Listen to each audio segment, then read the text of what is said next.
Wake up in the morning, my wife give me some. I take her to work. I come home, I'm on it already. What? Nah, that's wild crazy. Listen, y'all. The struggle is real. Let's talk about it. Because many are out there that has the same story. And people are out here silently suffering. So let's let the cat out the bag and let's get into it. Be right back.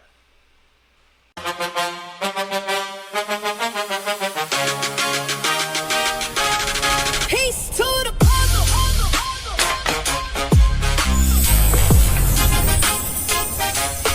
Peace to the puzzle.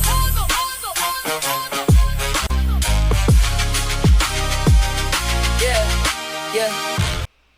What's up, y'all? It's Peace to the Puzzle here. Hope this piece gives you peace. Share, like, love. This is a message architect where we take a message, break it down, but build up for clarity. We also want to give a message out there for people that are suffering silence with porn addiction, sexual content addiction, meaning you can't stop and you need help. And a lot of people are dealing with this. Now, in my description, you have a lot of things you have access to. You can link in my description or in my bio, wherever you're watching this on, and you can take a test to see if you're addicted, and it will lead you to a course. It leads you to getting some help. And I go live on TikTok Monday and Thursday at 8 o'clock. And no, it's not a sex problem. It is a struggling anxiety, boredom, and whatever you're dealing with problem.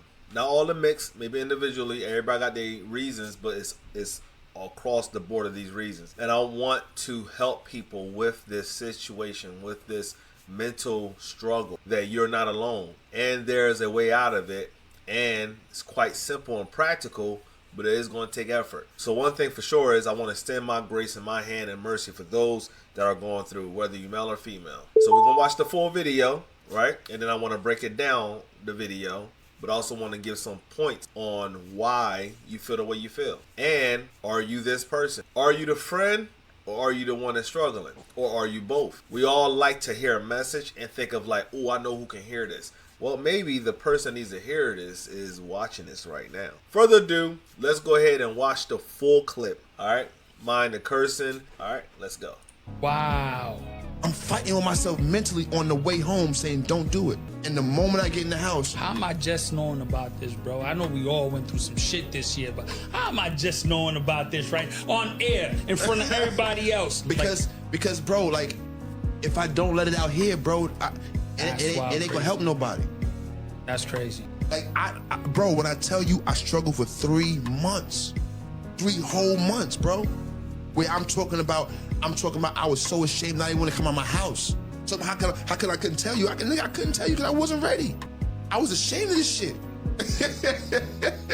Like, I'm keeping it stacked. I'm keeping it a Billy right now with you. Word. I was embarrassed about this shit.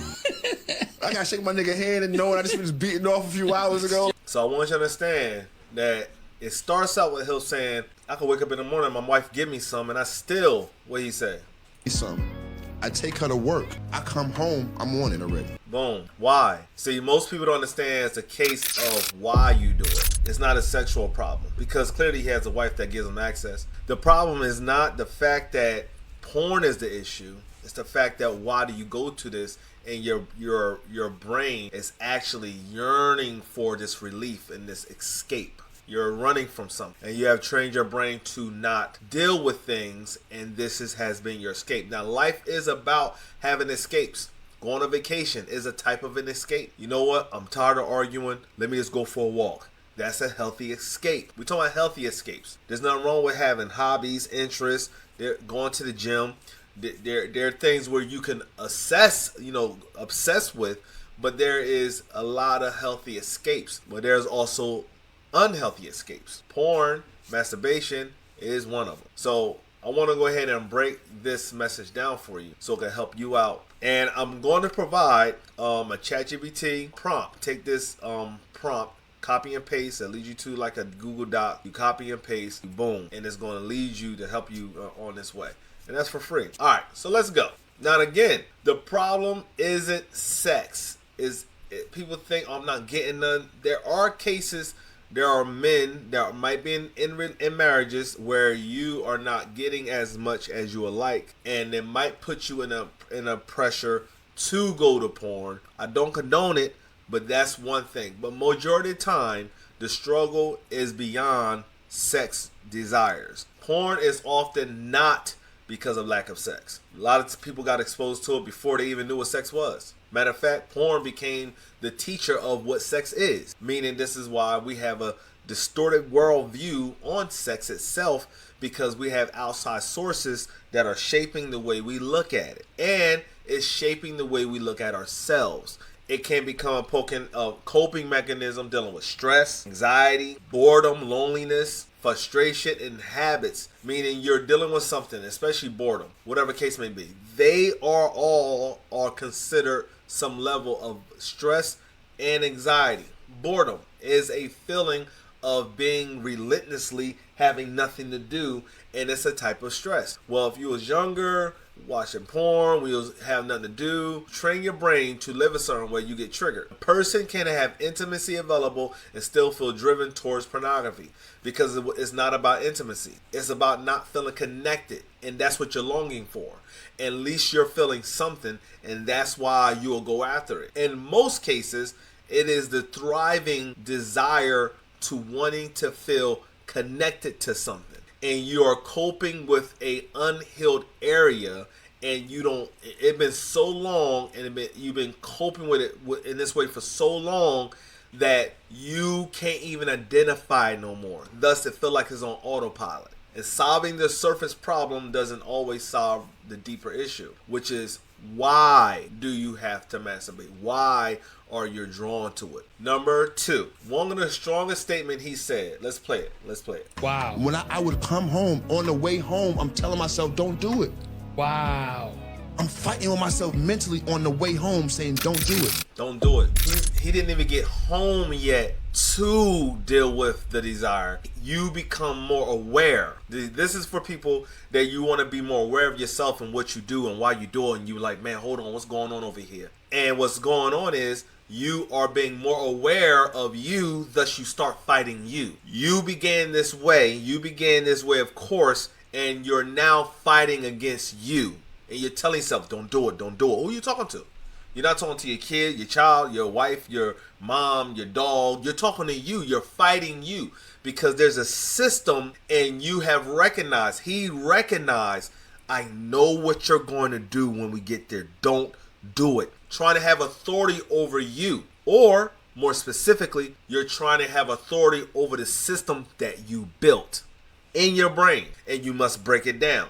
There's a difference between desire and compulsion. Desire is you want something, but that don't mean you're going to do it, right? Compulsion, you doing something whether you desire it or not, and then you cannot stop doing it. It's a compulsion. It's something you do that's your own will cannot stop when you are like, no, and then you find yourself doing it.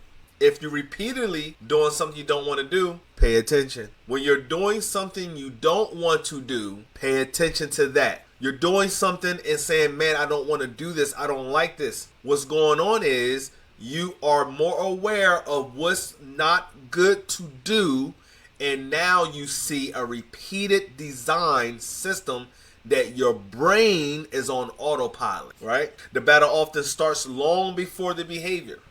Way before you even have to deal with the compulsion, the battle has already begun for self-aware people. This is based upon you being more aware on what you do, and you can't stop doing it. Self-awareness in any form is important because your brain is on autopilot. It's hard to identify something you're doing when you automatically do it. It's like driving home, and you ever drove home and you could not remember the turn by turns you did because your brain is on autopilot. There's some things you do and you don't think about it. Some people can overeat because they're just eating just to be eating, but you're not even aware or enjoying the food. You eat it, yum, yum, yum, swallow it, this and third, whatever. You ever drunk something and be like, oh man, I ain't got no more drink? It's all gone.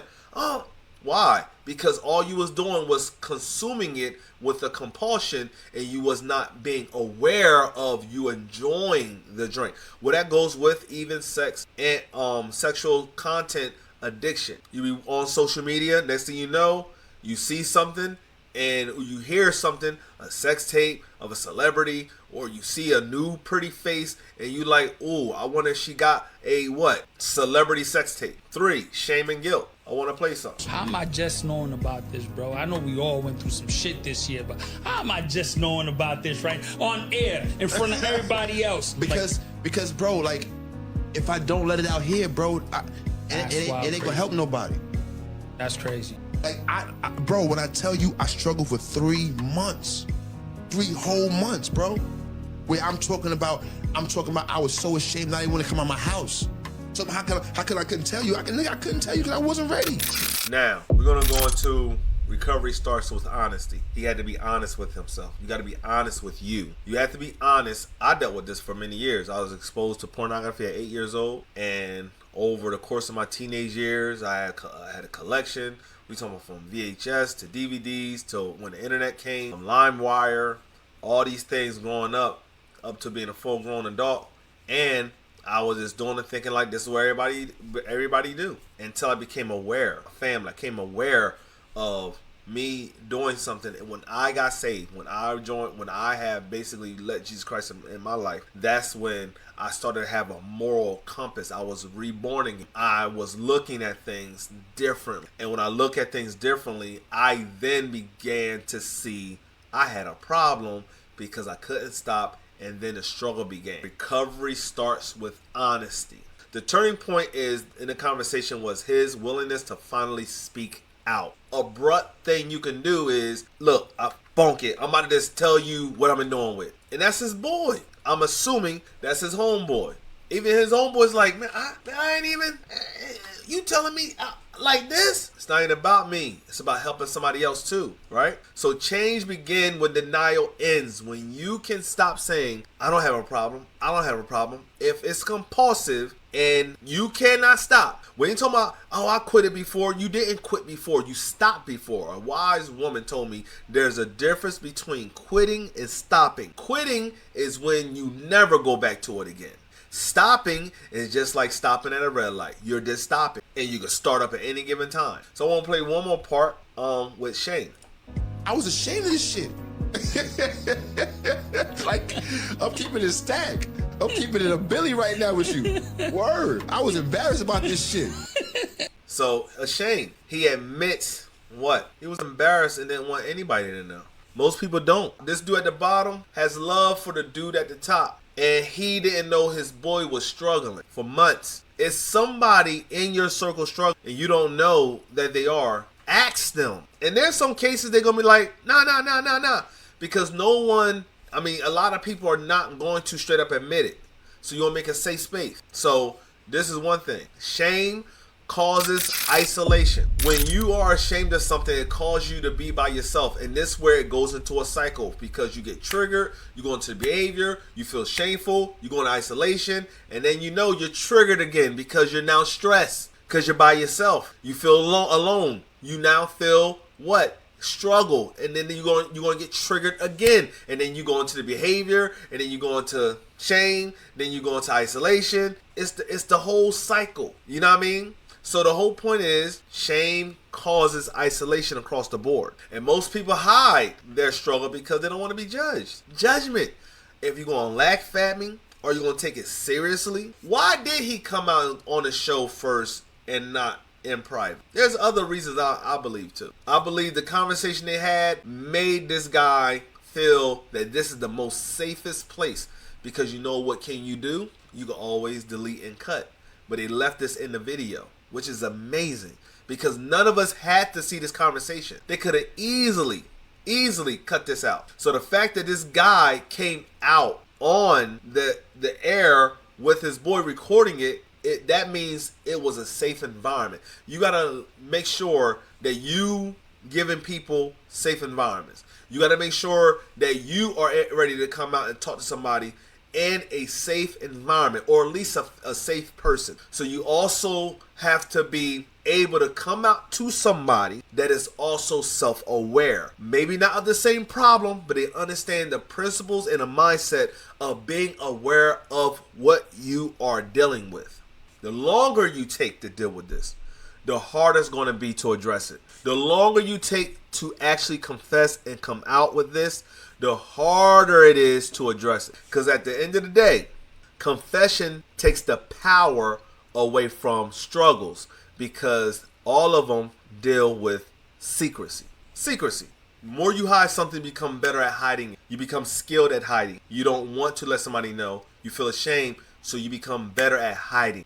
You're a hiding professional. You now know how to hide professionally. So now you have to come out of that and stop hiding. Stop hiding from this, what you're dealing with, because the freedom you're going to experience when you say something and admit it, it kills the power of secrecy.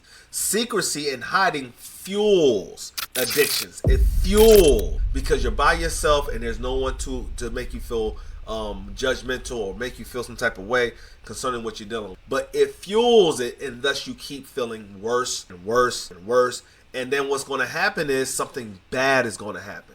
Maybe your wife finds out, or maybe your wife already know and she becoming insecure, or you expose your kids, or when I say expose your kids, that you leave it on your computer, on your phone, people walking on you, whatever, and all these things. Somebody might go through your phone just because they need it real quick, not your homeboy or your kids, and they might see something. And it comes out in so many ways. It's not like about you being exposed watching it.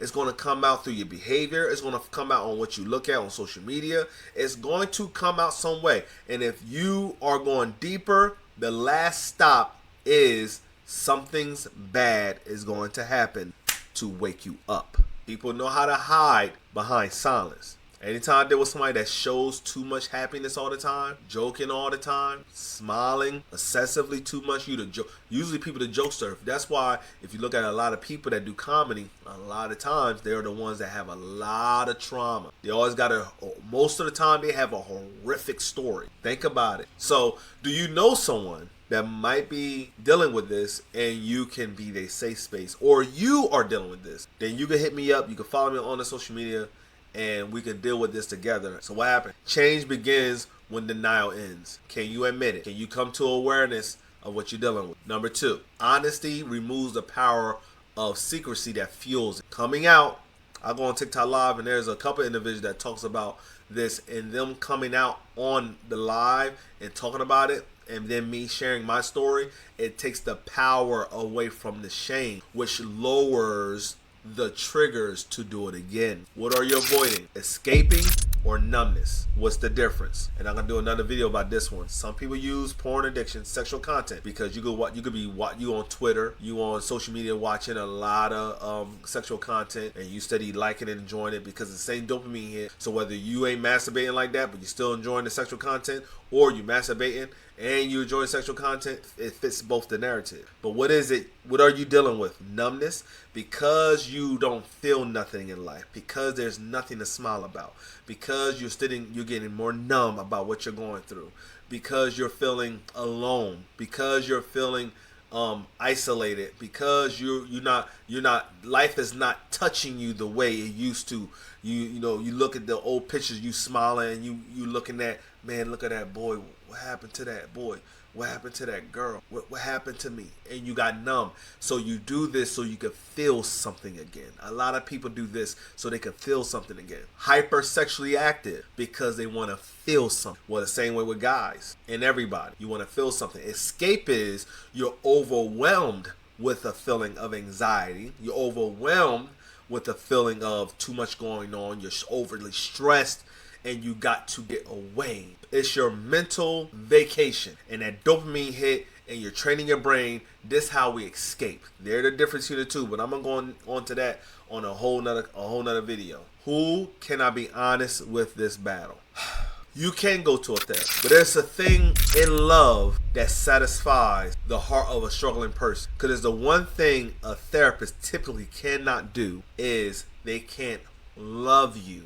They can show love, they can show support, they can be there professionally, but hey, our time is up, gotta go. That don't mean they're bad people, but it's what is it like to get connected with another person, especially someone that you love and they love you back. A homeboy, a homegirl, best friend, your wife, your husband, your parents, your cousin, your BFF. Because isn't it also amazing that a lot of us even experience talking to a stranger at a bus stop or somewhere, and you are spilling your soul, and what happened? Because this person don't know what you've been through, they don't know the details, but you just want to get this out purely, and this person is a stranger, and most of the time strangers don't judge. And the safest place about that is I'm probably not going to see them again. But confession is a part of the deliverance part. And the last part.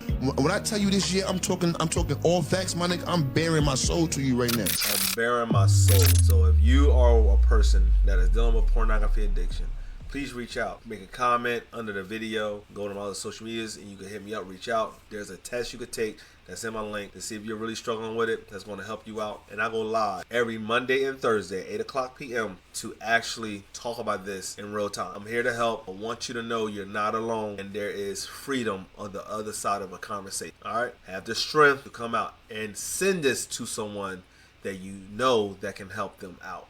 And again, in the description, there is a link to a Google Doc. You copy and paste, put in ChatGPT, free game on it, help you out. So this has been Piece to the Puzzle, and I hope this piece gave you peace.